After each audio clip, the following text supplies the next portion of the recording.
The senator from Arkansas is recognized.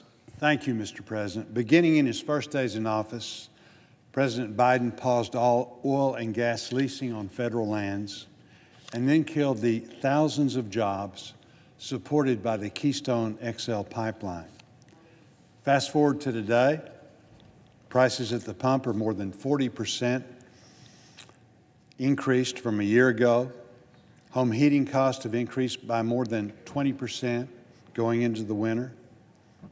Under President Biden's new policies, instead of reducing this burden on hardworking Arkansans, President Biden has made it clear that his agenda trumps the need of American families and is doubling down with his new reckless, energy-destroying spending bill that will only increase these costs. This far-left Democrat wish list makes the undeliverable promises proposes to dramatically drive up costs for every American. It would eliminate thousands of jobs in the energy sector and would accelerate our already rapid inflation. This is not a realistic approach to address our country's environmental energy needs. Heavy-handed rules that reduce energy supplies and are likewise counterproductive.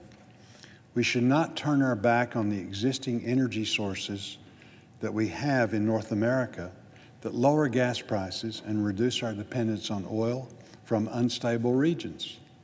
American manufacturers need long-term access to affordable energy so our country can compete globally against nations with much lower environmental standards.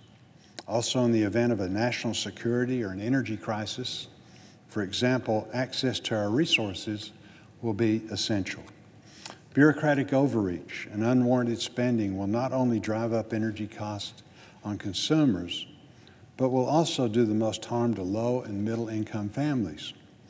Think of the impact this would have on single moms and seniors on fixed incomes. These families are most affected by burdensome regulations and can least afford a costly, unworkable energy policy.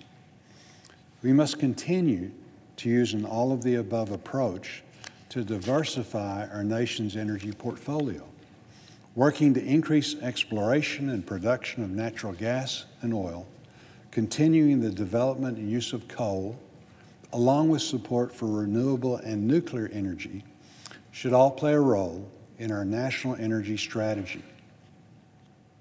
America's energy supply should be diverse, stable, and affordable. President Biden is pushing hard to get Congress to agree to his plans in time for this week's climate summit. It's fitting that the summit is in Scotland, as European nations have shown us the dangers in addressing climate change the wrong way. Poorly conceived mandates to eliminate fossil fuels have resulted in a cavalcade of problems for agriculture across the continent. Surging natural gas prices have resulted in fertilizer plants closing, created a food-grade CO2 shortage crisis that is hurting pork and poultry processing. Beverage producers are also facing the same challenge getting CO2, leading to the likely scenario of widespread disruption across the food and beverage sector.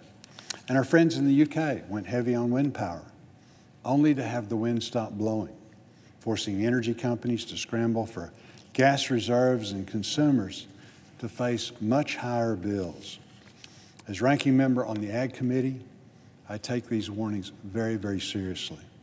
The President's plan would be an absolute gut punch to our nation's family farmers and rural America as a whole, especially as inflation continues to skyrocket under this administration's watch. The cost of farming is on the rise. Land, fuel, seed, fertilizer, and livestock feed prices are all increasing. The soaring cost of inputs come at a time when the farm economy had only recently begun to turn the corner. Now, with further increases, farmers once again face the possibility of a downturn in the farm economy as profits dwindle. Propane, heavily relied upon in rural America for agriculture production and home heating, has seen prices almost double this year.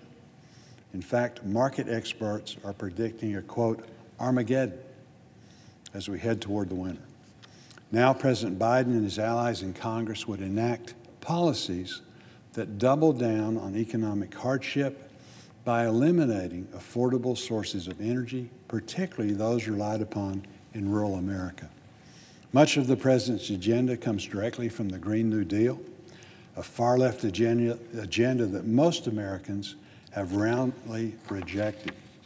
Working with President Trump, we successfully fought off the Green New Deal. Now, President Biden wants to resurrect it and rebrand it as Build Back Better. Given the troubles Democrats have had writing their bill, it seems America doesn't want it either.